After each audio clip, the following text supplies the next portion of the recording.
Howdy Earthlings! Last year I bought the Switch 2. I was a little irresponsible and financed it, but it was my birthday and pre-orders were open, and I was supposed to have it paid off by now too, but I paid it off early. I don't care if it tanks my credit. I don't like owing people money. I don't have any debt, and I like to keep it that way. I got the Switch 2 despite all the bad news because I didn't want to miss out and because I already had a big library of Switch 1 games. About 21 physical with like 100 more digital that I bought and never touched, or were given to me. The fears of digital only didn't really bother me, but I definitely respect people who do care about it. It is important that you actually own your stuff. But I've been a PC game for a long time and a Steam user at that. Unless you buy physical only, you don't own your games, you're merely buying the license, which is effectively renting it. The rental is over when the company decides you don't get to have the game anymore. As a former games journalist, I got better. I have a strong relationship with many companies and continue to receive copies for digital games. So a lot of my library is digital, and when I do buy a game, it's physical. I'm also a very techie sort of person and have numerous handhelds I use to emulate old games. I really like retro games.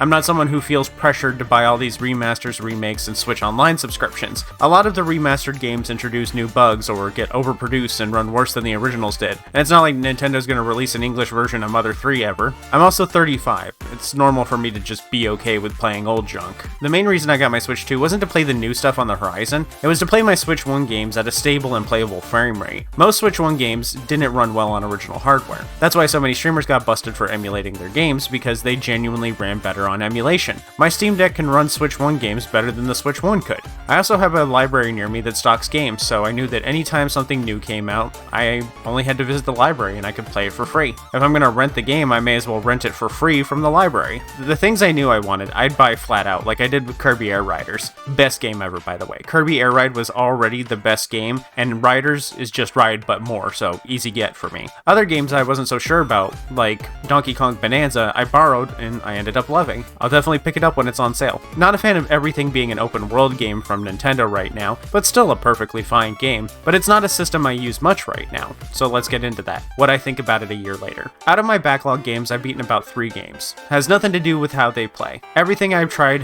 has run buttery smooth, except No More Heroes, which runs like no matter what it's on. It even crashed and overheated my Switch 2 a handful of tries, so I just gave up after a while. Thanks for that, by the way, Suda51. I hope you fix it one day with a remaster, you hack. The problem I had with it is that my current setup doesn't really allow for me to play that much Switch. My office uses computer monitors with minimal ports, which is why I haven't been streaming console games all that much anymore. I'd have to do a wacky audio setup to get it going so that I could hear my PC and the Switch at the same time, so that I can hear notifications when y'all, do stuff. It's fine doing that, I can do it, but any barrier to playing means you'll often choose the option with the least amount of resistance, which for me is usually just starting up Roblox or a PC game. That takes like 5 seconds. So play it portable, right? Have you played the Switch 2 before? Despite its massive size, it's absurdly uncomfortable. The bottom corner digs into my palms. It's heavier than it looks too, about the same as a Steam Deck. But the Steam Deck has ergonomic bumps to help take some of that weight off of your palm. The sticks on the Switch 2 are also small and terrible, and it's uncomfortable when you have to reach for it with your thumb.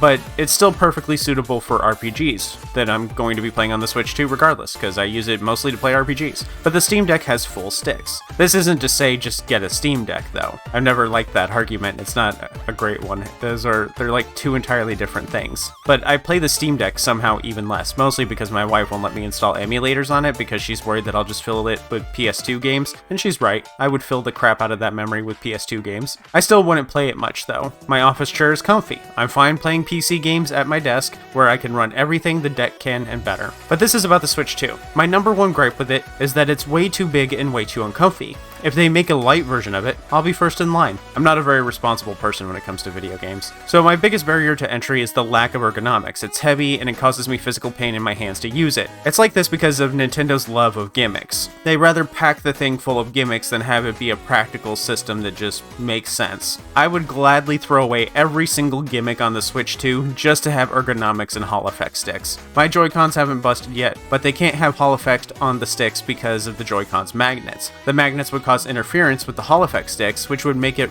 even worse than if it just had stick drift. I got a controller for 20 bucks that has Hall effect, and I've been using that, the Tegenaria Lite. It's a great controller, super recommend it for PC or Switch. The next solution for this problem would be to get a grip for the system. These cost as much as a game does, and despite knowing full well these would fix my issues, my dumb brain is like, yeah, but I could get another game instead. A big contributor to this palm pain though is the D-pad or lack thereof. This makes my thumb go into an uncomfortable position, especially when I'm pressing the left one, because all the weight of the system is on your hand. Nintendo is known for inventing the D-pad, and the Switch and Switch 2 didn't use them because the Joy-Con need to function as independent controllers, because gimmicks. So unfortunately, everything that makes the Joy-Con cool and unique makes it a total pain in the ass to play with. Size of it is just a big pain for me too. This isn't a portable system, it requires a case and a bag to bring it with you everywhere, and bringing around a very popular $500 system with a handful of $70 games just screams, please rob me. This is a portable system for the home, just like the Steam Deck. It may as well be as portable as the Wii U was, considering you can't leave home with it. Other than that,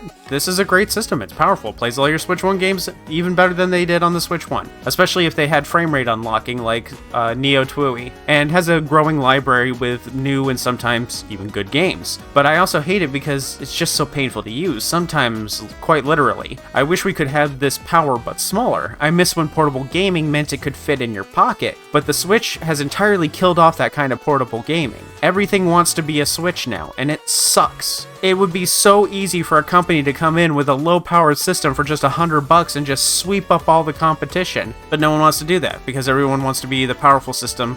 I would just kill for the Game Boy Advance to come out again. Just give me a new Game Boy Advance. With the RAM hikes and Nintendo pricing, this might be the last portable console we see in people's homes. All of these gimmicks have made it a cool system, but it's far from practical. I don't recommend anyone buy it unless you're cool with getting a grip and it being locked in your house forever. Like, what was even the point of making this one? I just don't understand Nintendo's thought process here. The gimmicks drive up the price. If they made it a home console, it would have easily been half the cost, and since console companies subsidize their hardware, they don't make a profit from it being more expensive. They lose money because less people can afford the system. Nintendo needs to go back and decide handheld or home console, not both at the same time. The Switch is their most successful system, but in retrospect, I think it's also one of their bigger mistakes. They kind of just ruined the gaming landscape for a while because every PC company has to put out a PC handheld now. It's annoying. And each one is bigger than the last two. Steam Deck 2 comes out, you're gonna have to go to the gym and you're gonna have to lift because it's gonna be like a 20-inch screen. There are other reasons, of course, though. I've been very busy here on this channel making stuff that has nothing to do with the Switch 2,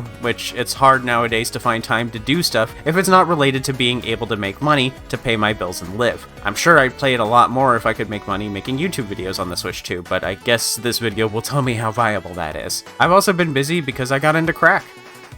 Cardboard crack, as us Magic the Gathering players call it. I got Blythe and Connie into it, and we go every Sunday for Commander Night, so that fills up my weekend and empties my wallet. And when Connie is home, we're almost always playing something on PC or watching movies. I guess I just don't have much time for games as I used to. I might finally be an adult.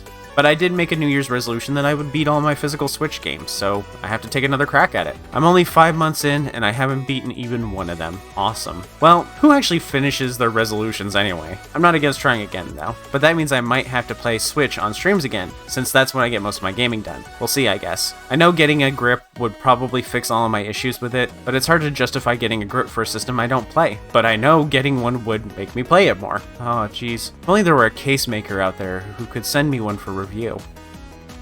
Nothing? Huh, I thought one would just materialize out of thin air. I thought the delivery man would knock on my door by now with something. It was worth a shot, I guess. Thanks for watching, and thanks to the supporters on Patreon and members on YouTube who definitely send me enough money that I could get a grip, but I still choose to not buy one. You can become a supporter like them and help me not get a grip too. You'll also get your name in the credits like Alter Ego, Nightmare Luna, Freya Games, Gezro, Am, Nevazy, Aspirin Artist, Paper, Fate Penguin, Momentary Unicorn, Nat, Marius, Yini, Worm Syrup, Rask Beef, Colorado Blue, Vaderson, Linky, Eddie14, The Ace of Raccoons, Blackjack, Rask again, Willie Pete, TG Dante, Linky again, Astro Pixie YT, and Malding Brick. I'll see you all later. I'm gonna go stare longingly at my Switch games that I'll never ever play. Bye!